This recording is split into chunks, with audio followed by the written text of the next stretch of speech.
Здраво на сите, јас сум Ана, а вие гледате новата епизода од нашиот подкаст. Денес имаме една многу интересна гостинка, со која сум сигурна дека ќе разговараме на многу интересни теми. Таа е новинар и водител во Канал 5 телевизија, Јелена Спенџарска. Јелена, ти благодарам што ја прифати нашата покана денес. Ви благодарам и на вас, навистина ми е многу чест и многу се радувам што еве вака заедно денеска ќе поминеме неколку убави минути, може би 1 час, не знам, нели се договоривме, нека тече интервјуто, па до кога трае. Денес си во Битола по повод Илинденските денови, па како се чувствуваш во нашиот град, како ти се допаѓа атмосферата тука? Да ви кажам искрено, сега само што се вратив бев на широк сокак, да пијам едно кафе и навистина беше многу убаво, мене многу ми се допаѓа што Битола има еден посебен шмек, дефинитивно е многу поразличен град од сите други, иако јас многу ретко доаѓам тука, Битола ми се допаѓа затоа што има таков некој вајб, некој интересен. Знаете, луѓето од Сабајле се на кафе, па си шетаат, па си уживаат, па си зимаат тие пецива, па си јадат, па сите се дотерани. Сега тоа гледав баш утрово, имав некоја дебата дали треба да се дотераме како за неизлегување за преку ден или не. Ама искрено не видов многу девојки кои што се поштикли, мислам дека тоа е веќе некој мит. И дека и девојките и дечковците веќе некако многу нормално се облекуваат како за на кафе во сабота. Да, но мислам дека шемата на широк сокак е поинаква од секој друг град. Да, дефинитивно многу различно, затоа и кажав како шеталиште и сега нели седнуваш да гледаш, да бидеш виден, што е нормално, мислам кај нас во Македонија тоа е најдобар спорт, да кажам во прв ред да седиш и да кажуваш кој како е што и тебе да те гледаат. Така е, бидејќи ние сме средношколско радио, сега малку почнавме да работиме и со нови гости, правиме интервјуа, нели? Каква беше Јелена во средношколските денови? Многу различна од ова што сум сега, многу различна, значи буквално мислам дека мојот живот до 19-тата година беше како во некој минат живот, затоа што јас средна школа и основна школа пробев многу срамежлива. Друга работа што не знам дали многу луѓе знаат, јас не си го сакав своето име, јас си го мразев името, јас никогаш не се представував дека сум Јелена, затоа што јас нели по правило сум Јелена, меѓутоа затоа што нели јас одев школа и сум израсната во Берово и во тоа време ни една девојка не се викаше Јелена и јас не сакав да бидам различна од другите и не сакав да одскокнувам и не сакав сега се викаат зашто Јелена, знаеш да те прашуваат, сега види ова Јелена. И јас секогаш се викав Елена. И јас до моја 18-та година, мислам веќе 19 кога заминав на факултет, се смени се, но до моја 18-та година јас се покажував Елена затоа што буквално сакав да бидам иста како и сите други, после работите се сменија. Меѓутоа бев многу поразлична девојка. Имав еден период сакав да се облекувам во тон. И не можам да ви објаснам која смешка беше тоа, значи ако имаш плави панталони, мораш да имаш плава мајчка, мораш да имаш оние кикички плави, значи буквално во една иста боја.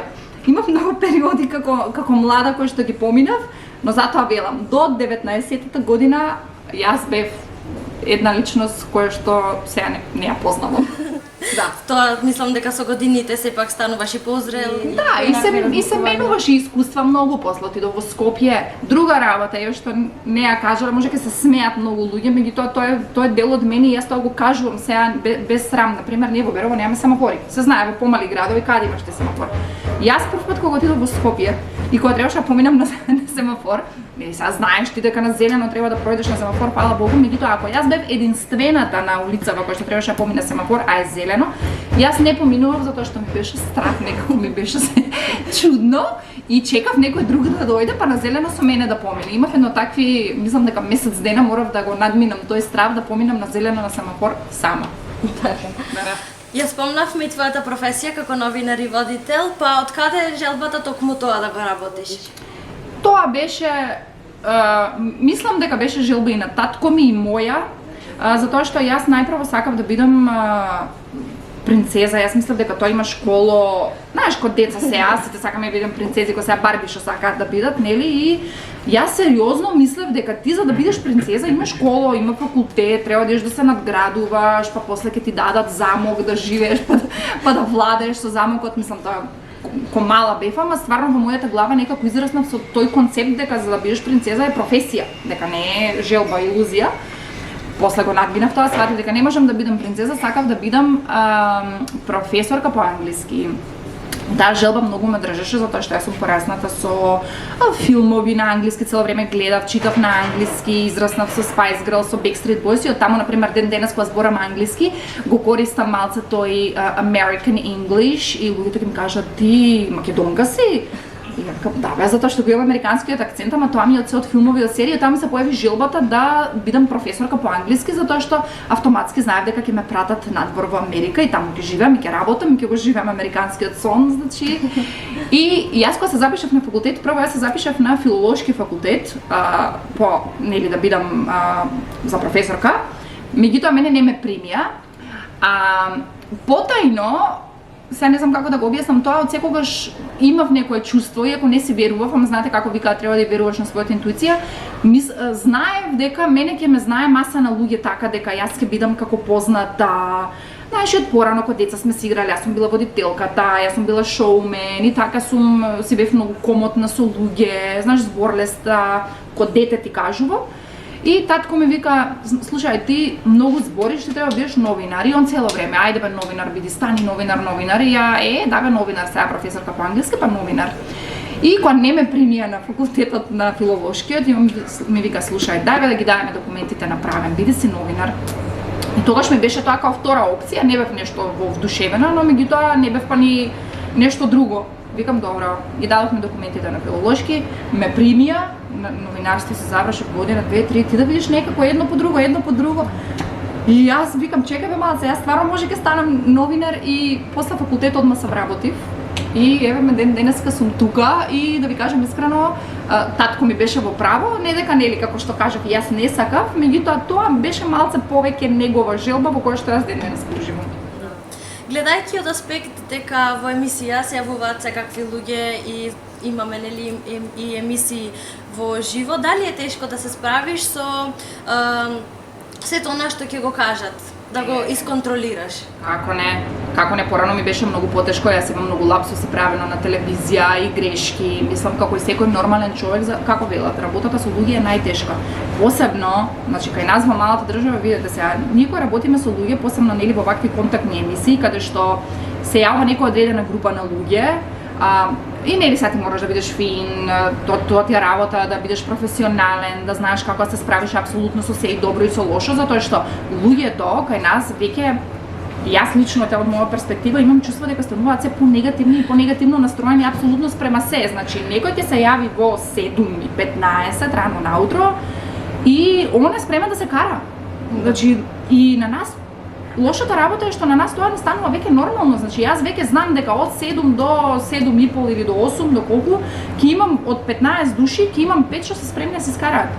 И што се спремни да кажат дека нели политиката не чини, нели сега имаме проблеми со бугарите, порано со грците, нели не чини Груевски, Заев не чини, здравството не чини, значи никој не вика дека на нас во државата се не цвета.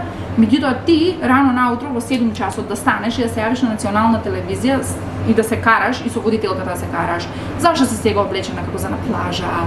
Слушај, тоа накитов што си го ставила не ти одговара едно со друго. Зашто ти не го исклучи претходниот кога тој кажа нешто? Знаеш, луѓето имаат буквално се што да кажат и сега ти мораш тоа да го менаџираш. Ти мораш да бидеш нели фин, да се смешкаш лево десно и тебе никој не те прашува дали ти имаш граници или не, ти мораш да учиш да бидеш толерантен.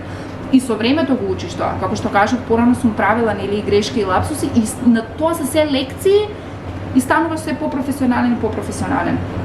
Предизвик е огромен, сите кои ќе ми кажат леле како се справувате таму нели бенефициран стаж ни велат дека треба да добиеме, дефинитивно не е работа за секој. Јас ви кажувам, некој ќе се нафати по една недела, ќе се даде отказ 100%. Така е. Па, како се справуваш со некои негативни коментари, дали тоа допира до тебе или со текот на годините искуството, како да стануваш отпорна на сето тоа? Па да, нормално е сега, нели сега ќе ти каже од на почетокот на кариерава да се ми смета, кога ќе прочитам нешто, после со тек на време нели се исчеличуваш и стануваш се посилен и посилен. Дефинитивно тоа и со мене случај така, мислам. Знаете како, едно од потешките работи е тоа, затоа што не е секој спремен, еве сега некој што не се бави со јавна професија. Замислете некој да биде јавно линчуван, не работи ништо јавно, работи не знам во банка, во администрација, во бутик. И замислете како ќе му биде на тој човек. Значи тоа е еден предизвик кој што мораш стварно да имаш, не знам како да ти кажам, карактер за да го поднесеш, ама тоа исто се учи. И нели сега, јас од колку години, од 20 години сум на телевизија, тоа се доста време и каде што јас сум имала моменти, сум паѓала депресија, сум се затварала дома, не сум сакала да излезам, сум си деактивирала социјални мрежи, од што ми било тешко, што нормално, мислам, допира до тебе, видете, прво не сме мала држава. И тука нешто да се деси, одма цела држава те учи. Одма цела држава, нема комшиите малото, значи цела држава те ставаат па сега со социјални мрежи готово на тапеци. Така да ми сметало, ама со тек на време, кога нели почнав се работа малку на себе, кога сватив дека секој еден човек кој што е во твоето обкружување ти го кажува тоа што го има во себе, значи ти си огледало на луѓето, не знам како да ти кажам. Например, сега ако ти имаш некои убави емоции, јас ако те будам или ако ти е фино, тоа се енергија која што ние си ја предаваме и ти тоа го имаш во тебе и ја го будам во тебе. Знаеш како, ние си го ротираме. А ако ти сега седнеш со мене на кафе и си викаш, леле, ова види сега како изгледа, сега ќе ме замара, сега не ми свија, не знам, не е нашминкана или лево десно, значи ти во себе имаш нешто што те иритира од такви работи, ти проблемот треба да се го најдеш во себе. Така да, луѓето кои што го прават тоа посебно на социјалните мрежи, се луѓе кои што имаат проблем со себе, а не со мене. Мене ми е топ. Мислам да се разберам, мене ми е супер и не може мене сега еден коментар да ме фрли во депресија и ништо, затоа што не сум веќе на тоа ниво кај што ќе прочитам дека не сум убава на некој и дека треба да умрам, да нема се случи па било што да прочитам. Меѓутоа, знаеш, во спиритуалниот свет, оние кои што се во тоа, има една изрека која што вели дека колку повеќе те џаџуваат, те судат луѓето, толку повеќе ти ја чистат кармата. Така многу сум окей сега со тоа, ама и знаеш, го мислам, знаеш, од срце ми иде тоа, знаеш, порано ќе сум го кажувала, но уште сум била на ивица, знаеш, а сега не. Да. Сега ти работиш во утринска програма и секој ден имате нови теми, различни теми. Кои мерки на предпазливост ги преземате за да се осигурате дека информациите што ги презентирате се точни? Ние работиме во нашата канцеларија, во нашиот тим на Здраво Македонија, секој пат заеднички си ги договараме темите и темите општо се од она што се случува во нашиот живот од секојдневието и го слушаме народот. Знаеш, денеска ако се јавиле многу луѓе кои што збореле нешто, например, цела една недела сме имале луѓе кои што нешто алудирале и после тоа одма го отвараме како тема. Ние никогаш не одиме со нешто, се зборувам за нашата емисија дека е 100% точно или не, туку ние изнесуваме, например, некој политичар излегол кажал тоа, нели што мисли, да бараме одма јавно мислење и ги повикуваме луѓето јавно да дебатираме и да создадеме ние една атмосфера како граѓани и се надеваме дека политичарите, мислам, тоа ни е нашата цел да допреме до тие кои што ги носат законите и промените во општеството, за да сватат дека ние како народ, например, не сакаме поскапување, што е нормално, сега не можеме сигурно да го спречиме, но заеднички мора да наоѓаме мерки. Сега кој го слуша тоа? Не знам, знаеш, политичарите се тераат по свое, а пак и за многу, например, информации кои што ги споделуваме, секако тука сме, например, не бараме еден извор на интернет, сега нормално од интернетот ќе дознаваш информации, меѓутоа сега не можеш ти секогаш што ќе прочиташ на интернет, ај сега да им кажам на гледачите, туку гледаме да има барем 3-4 извори кои што го велат едно те исто, па за да им го презентираме на граѓаните. Инспирацијата за темите доаѓа од секојдневниот живот. Да, секојдневниот живот, се она кој што се случува околу нас, нели? Порано беа пластичните кеси и тоа цела една недела се дебатираше пластични кеси. После, не знам, сега се бугарите, значи луѓето колку сакаат политика, немаш, мислам, луѓето што гледаат телевизија, колку сакаат политика, тоа е не можам да ви објаснам. Помладите не знам дали се толку засегнати со политика, ама повозрасните живеат за тоа, не знам како да ти објаснам. Па сепак тоа му е тема на разговор. Да, па и они се гледаат вести, еве гледаат политички дебати, пратат тоа, новини читаат и на нив им е политиката. Знаеш, јас не можам да разберам. Мислам, политиката на една држава е важна. Јас не викам дека тоа не е добро или мислам се креираме политики, нели, мора да има ред во државата. Меѓутоа луѓето, не можам да ги разберам луѓето што мислат дека политиката е таа што ќе им го среди животот, што ќе им помогне.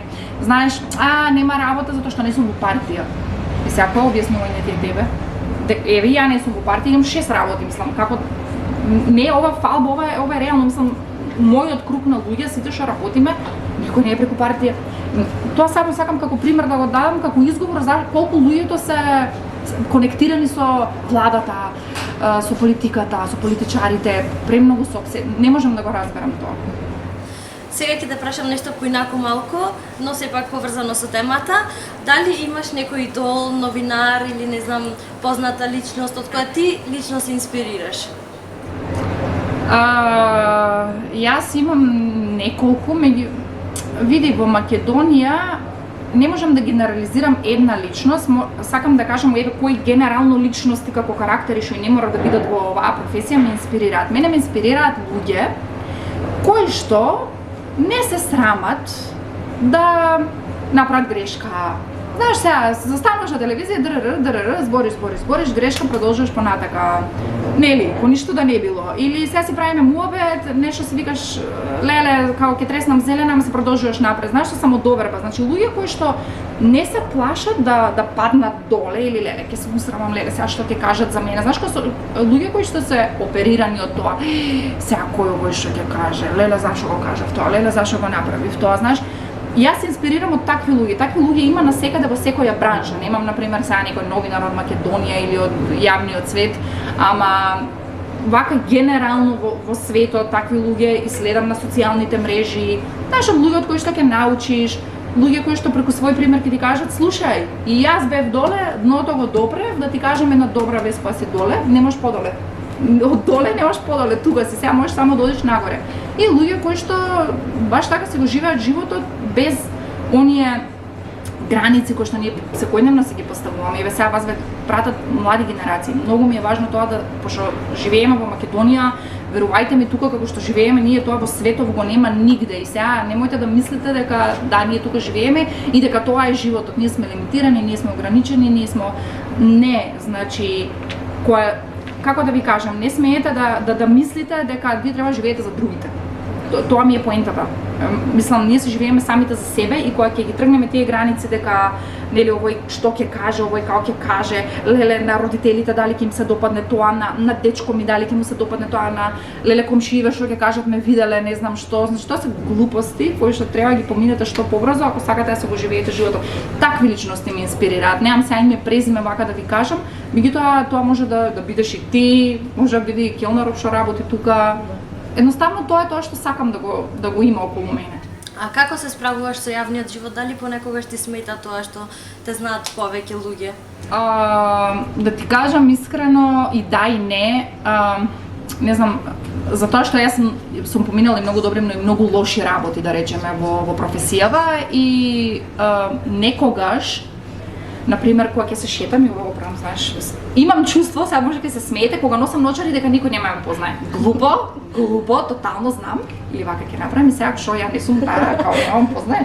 А јас го имам во главата тоа чувство и например кога има негде луѓе ќе ставам наочари, знаеш, не дека сега ја глуматам дека сум некоја звезда, но имам чувство дека знаеш преку наочарите јас сум водоотпорна, што велам јас и дека никој не ме гледа, никој, знаеш кога така кога сум транспарентна, поминувам преку луѓето и не допира ништо до мене. Глупост, ама тоа многу функционира кај мене. И некогаш јас сум многу чувствителна на енергии.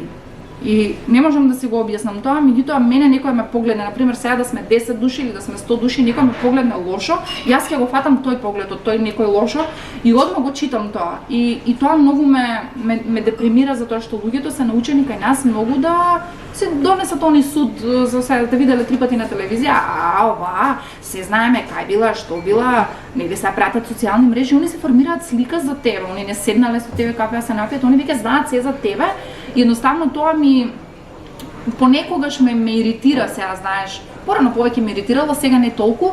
Меѓутоа има и денеска има ситуации каде што јас не се чувствувам најпријатно кога сум меѓу луѓе. Мислам, јас гледам тоа да го изглуматам, да биде се нормално, но во себе знаеш кога имаш оној немир си викаш леле што побрзо да заврши ова, да си одам. Затоа што и со текот на годините си го сакаш мирот. Например, јас сега нема го работам ова цел живот, полека или ќе си фатиш друг правец во животот. И Така, немам некој конкретен коментар. И ми е убаво и некогаш не дека не ми е убаво, ама го чувствувам оној немир што не ми се допаѓа. Така.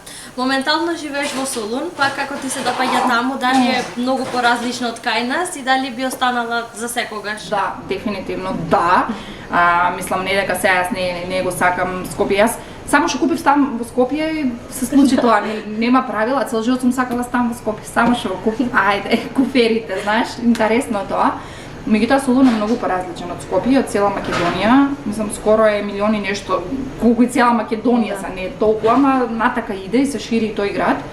И е многу поразличен затоа што прво имаат море. Значи ти дишеш и одстануваш и на морето само по себе ја вади цела лоша енергија од тебе. Значи ти не можеш да бидеш нервозен и лошо расположен кога си покрај море.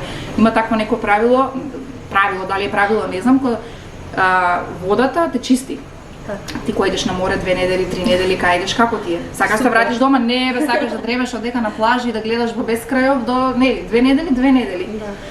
И сега, они имаат море, имаат добра температура, имаат добра храна, имаат добра енергија, не знам како да ти кажам, многу е поразлично, така, види и купопродажната моќ има многу поразлична, имаат многу повеќе избор, те бутици, лево, десно. И едноставно мислам дека луѓето не се толку обседнати со се и се што како кај нас, знаеш, они се порастаретени, многу ми се допаѓа, они се фамилиарно многу поврзани, секоја втора девојка и од оние инфлуенсерките, па и не мора да се инфлуенсерки, они се на Instagram owner of, некој бизнес имаат свој, дали е накид, купачи, и ти да видиш они како се поддржуваат. Значи, сега има и таму конкуренција, не викам не, меѓутоа луѓето, на пример, девојките многу нарачуваат од онлайн од некоја девојка што се правила рачни изработки. И како да ти кажам, тоа е супер. Кај нас, нели, смрачена ќе ти изеде, не дај Боже нешто да направиш ти твоја, одма немој таму, знаеш, да ти го урнат бизнисот, тоа ќе почне од најблиските, па да не збориме за понатака. Така да они се многу поразлични, се порастаретени од многу работи што ми се допаѓа. Инаку сега најшто ми смета летно време е влагата. Јас имам многу проблем со влага и јас кога станам од спиење, јас сум, знаеш, кога си као пијан. Сите сме биле пијани барем еднаш во животот и знаеш кога не знаеш на кај си, стануваш, не знаеш на кај си, едва чекаш пак да си легнеш, а си станал 8 сати, значи денот е пред тебе. И си викаш, леле, кога треба да дремнам, дајте вода. И затоа сега не сум толку многу таму, нели, гледам да сум тука, си бев во Берово, или ако сум таму, дај да одиме на море, друго е, знаеш, море пак ќе пливаш тука сега. Во Солун е поразлично. Инаку каде, мислам, Солун е магичен и многу сум го слушала тоа од луѓе сега на страна, нели има луѓе на TikTok кои ќе запишаат, Солун е наш, знаеш, као, окей брат, изполирај, ваше, ама секој викенд си таму. Така да мислам да ги тргнеме тие политички предрасуди на страна, како град сега зборам феноменално. Тие што те следат на Инстаграм знаат дека многу сакаш да патуваш, па сакам да знам која е твојата омилена дестинација на која што си била и каде сакаш да одиш, а не си била. Најубава дестинација до сега кај што сум била Фиренца, не знам зошто, но јас кога бев во Фиренца минатата година, не знам, имав 2-3 дена мислам дека бевме, значи таква една екипа имавме со другарки. Јас мислам дека во градов извира нешто, некоја енергија што те влече таму и ти вика, седи, стој тука, немој да си одиш, знаеш како се е преубаво, мислам уметнички град, град каде што има многу туристи. Меѓутоа сега има и места кај што не се толку туристички да ги прошеташ, да ги видиш, знаеш кога ќе кажат луѓето туристички град и одма не. Меѓутоа Фиренца ми било, не знам, магија. Јас знам дека ќе се вратам повторно таму. Не можам да го опишам чувството колку сум била среќна едноставно што сум таму. Знаеш, оние тесни улички, па сите чекаат на ред да се купат сендвичи со пршут, па сите си јадат седнати на улици. Не знам како да ти кажам, многу сум бев фасцинирана и морам да се вратам таму. А град кај што не сум била и сакам да идам и знам дека ќе отидам, тоа во блиска иднина, дај Боже, некако, мислам дека ќе отидам, ми е Њу Јорк. Никогаш не сум била во Америка, меѓутоа во Њу Јорк не сум и знаеш, од мали кога сме гледали тие филмовите Christmas in New York, не се правиш филм, лели, јас сакам таму да одам, да гледам таква елка, па да врне, па да се сликам за Инстаграм, знаеш, тие работи. Меѓутоа Њу Јорк има луѓето се многу поделени околу Њу Јорк, или го сакаш или го мразиш. Не, сега го сакам, може ќе го мразам кога ќе отидам, ама чекајте прво да отидам, па после ќе си донесам заклучок. Мислам дека твојата жилба за Америка е посебна и дека не познавам јас досега таков човек што толку ја сака Америка. Да, и луѓето ми вика, види, не дека сега сум обседната таму и таму, има знаеш како, животот тука, кај нас само луѓето да имаат поише пари, нема како нас, како живот како тука. Охо, ти да имаш поголема плата, па тука си е рад. Еве ти море на одмор Грчка или Албанија или во Бугарија можеш да одиш кога сака. Имаме ние немаме пари. Таму имаат многу повеќе начин како да заработиш, после финансиски стабилни се, не сегде, нели да не зборам. Меѓутоа, не знам, така си имам визија во главата дека е нешто супер, иако знам дека и таму веќе и политиката многу делува и животот веќе не е тоа, знам. Меѓутоа се уште не губам многу љубов спрема тој континент. Го спомнавме новинарството, ќе се навратам на таа тема. Дали повеќе ти се допаѓа снимањето во природа или сепак во студио? Не знам, сегде. Знаеш, во студио е поразлично некако, знаеш, како по-професионално сега на телевизија студио, па ќе ти дојдат гости, па сега се местиш, се монтираш, мислам има друга магија студиото. Надвор може да си по-спонтан, може да играш со се и се што, може да бидеш по-слободен, не седиме ние сега вака, знаеш како во студио, па сега прашање прво, второ, трето, по-силабав. И сега зависи како сум расположена. Имам денови кои што сум расположена за студио и не ќам да излегувам. Не бе, кој ќе оди сега на снимање? Некој одат колешките, бе, сакам јас во студио да бидам. А некој денови не ќам да стапнам во студио. Значи одам на снимање и кај ќе ме пратат таму, само во студио да не сум. Не знам, и така. Читаш и многу книги исто така, поврзани со универзумот, различни романи. Кој жанр најповеќе ти се допаѓа? Да, се што е поврзано со универзумот нормално, не дека не читам романи некогаш зимам за на плажа, така да утепам некој сат. Не знам, таа литература мене многу ми се допаѓа и тука мислам дека секогаш имаш нешто ново и ново што да дознаеш и колку повеќе читам, толку повеќе се ми е вау, знаеш, откриваш, седуцираш нови работи, например, сваќаш работи за себе, за карактерот твој, како да го живееш животот, кои грешки ги правиш, како да учиш на грешките. Не знам, се ми е фасцинирана сум од се што е поврзано со law of attraction, знаеш, со егото, со карактерот, со умот, со подсвеста, не знам, многу навлегувам во тие работи. Сум имала периоди кои што ми било преку глава и еден период воопшто не сакам ни да слушнам такви работи, ни да книги, ни да боже, не. Ама тоа е нормален процес кога веќе ќе се презаситиш и ти треба еден период на пауза и после самото од себе ти доаѓа, чекаме да видам нешто што сум пропуштила и пак те навлекува. Така да тоа е тоа што сакам да го читам. Морам да ти признам, после твоето видео за препораки за книги и јас си купив Која? И Будење на свеста и Моќта на подсвеста. Ме чека дома да ја прочитам. Будење на свеста е книга, не Будење на свеста од Кате. И таа е супер книга и таа е некако како ја препорачувам за луѓе кои што, знаеш, имаат некои општи познавања така и се сакаат да се направат некоја промена и таа е феноменална. Баш онака една убава подлога, да, за да се градиш веќе понатака. А Моќта на подсвеста е книга која што е Библија. Не знам, значи Библија треба да ја прочиташ едно сигурно 6-7 пати и секој пат кога ќе ја прочиташ учиш нешто ново, значи како некој да ги менува речениците во книгата и знаеш како растеш се нешто и нешто ново учиш и е многу интересно. Мислам дека 6-7 пати имам прочитано. Така. Што за тебе представува успехот и дали сметаш дека во тоа што го работиш си го постигнала? Ето тоа како последно прашање вака да закружиме. Знаеш како, успех за мене кога ќе се разбудиш рано наутро и ќе си кажеш кафала, не знам, Господе, кој верува во Господ, универзум, било кој лик во кој што верувате, колку ми е убаво, не знам. Не е тоа не поврзано ни со работа, ни со ништо и кога ти е мирно на душата, знаеш, кога немаш немир, не знам сега тоа како да го објаснам, значи баш кога си стануваш и што и да правиш, тебе ти е окей. Кај да одиш, тебе ти е окей. Наредени ти се работите, знаеш, сега тоа мислам дека и со тек на време некако се постигнува, меѓутоа кога ти е наредено, знаеш, желбите една по една си ги остваруваш, а не можеш ти да имаш се, меѓутоа во процесот на остварување на работите си сосема окей, знаеш дека ќе си ги оствариш и дека ќе ти дојдат. И така убаво ти е. И една по друга, например, целите сега нели ние сите имаме листа со цели што сакаме и една по една си правиш чек.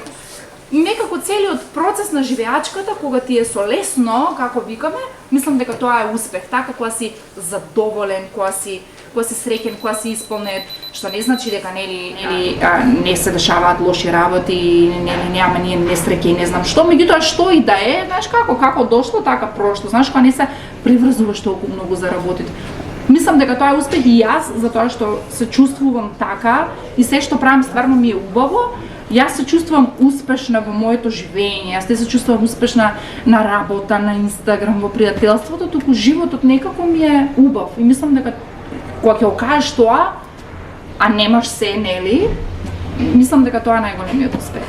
Така, сега имаме малку еден поинаков дел со брзи прашања. Се сварив како изгледам, значи претопло е, сите што гледате вие се викате вие се препотија да знаете дека е претопло. Јас ти ги поставувам, а ти одговараш најбрзо што можеш. Леле, чекај, стој. Кај е водата? Давај вода брзо. Добро, ајде. Може да почнеме? Ајде. Кафе или чај? Чај. Кафе. Ден или ноќ? Ден. Книга или филм? Книга. Скопје, Берово или Солун? Солун. Инстаграм или ТикТок? Инстаграм. А, не, ТикТок. ТикТок. Добро. Да. Што ти беше првата мисла кога се разбуди со Бајлево? Леле, треба да снимам подкаст, yes. Кој ги знае сите твои тајни? Никој. Кому никогаш не можеш да кажеш не? Не. На Лукас. Со кој би сакала да се замениш на еден ден? Да се заменам? Мисли. Леле, не знам. Леле, со Естер Хикс. Каде е по твое мислење рајот на земјата? Рајот на земјата? Во прегратките на саканиот. Ама стварно е така. Стварно е така. Мислам кога се среќен и кога се заљубен, сега знам дека се брзи прашањата. И сега човекот што ти е убаво, дали ти е дечко, девојка, маж, жена, нели, секој ти е убаво, секогаш што се заедно, секогаш ти е рајот на земјата. Сега може звучи клише, ама не знам и да седите на некоја клупа во некој парк, си викате колку е убаво. Така. Морам да ти признам, заљубена Јелена е многу поинаква од Леле, да ти кажам, јас многу се изненадив од самата себе си, затоа што јас мислев дека, сега ќе се пребациме на тема љубов, знам дека сигурно немаш тоа прашање и нема да одиме во недоглед, меѓутоа јас мислев дека види со текот на годините дефиниција за љубов станува различна, друго ако се заљубиш на 20, на 30, на 40, има луѓе што се заљубуваат, ме разбираш? И некако љубовта стварно те менува. Јас не мислев дека некош ќе најдам сега човек вака како што е сега, знаеш, кај нас има стереотипи во државата, мажите кај нас какви се, не бе, нема мажи, не бе, тоа е само по филмови, лево десно, ама никој пат не знаете каде ви е среќате и кога ќе ви се појави, така да, знаеш, никогаш да не се откажувате дека стварно може да запознаете човек кој што ќе ви го промени буквално целиот живот. Каде се гледаш себе си за 30 години? На некој грчки остров во мала куќа. Јелена не е Јелена без? Без кафе, без книги и без пасош. Омилена книга? Вака сега нема да бидам ова брзо, сакам да ги кажам книгите на кои што секогаш им се навраќам и мислам дека цел живот ќе ги читам тие книги. Тоа се Моќта на потсвеста, ти што ја кажа, Закон на привлекување, Барај ќе добиеш, Моќта на сегашниот миг и Разговори со Бога. Тие се 5 книги кои што само ги вртам, само ги ротирам и цело време. Тук таму ќе прочитам некоја нова, ќе ја забаталам на тие книги, секој пат им се враќам тие 5. Најдобра препорака. Да. Животно мото. Леле, кој ме најде со животните мото? Не знам, немам некој животно мото. Знаеш како, што дошло, нека оди, знаеш, така некако, знаеш, да не се приврзуваме многу за сите работи, буквално ние сме гости на овој свет тука и не треба да се сваќаме ништо лично, ништо сериозно, сега тоа не е мото, нели тоа некоја поголема така подлабока мудрост, меѓутоа стварно тоа го мислам, уживајте луѓе, колку да звучи сега тоа клише, нели да бидеш позитивен, да му се радуваш на денот, пробајте колку што можете, мислам ништо не е така лошо како што изгледа, секој проблем може да се реши, едноставно тоа знам да го кажам, какви ти се мислите таков ти е животот, нели тоа луѓе си викаат како да не бе, ама тоа е најголемата вистина на светот. Така е, се сложувам. Тоа беше тоа за ова интервју. Многу ти благодарам. Е толку.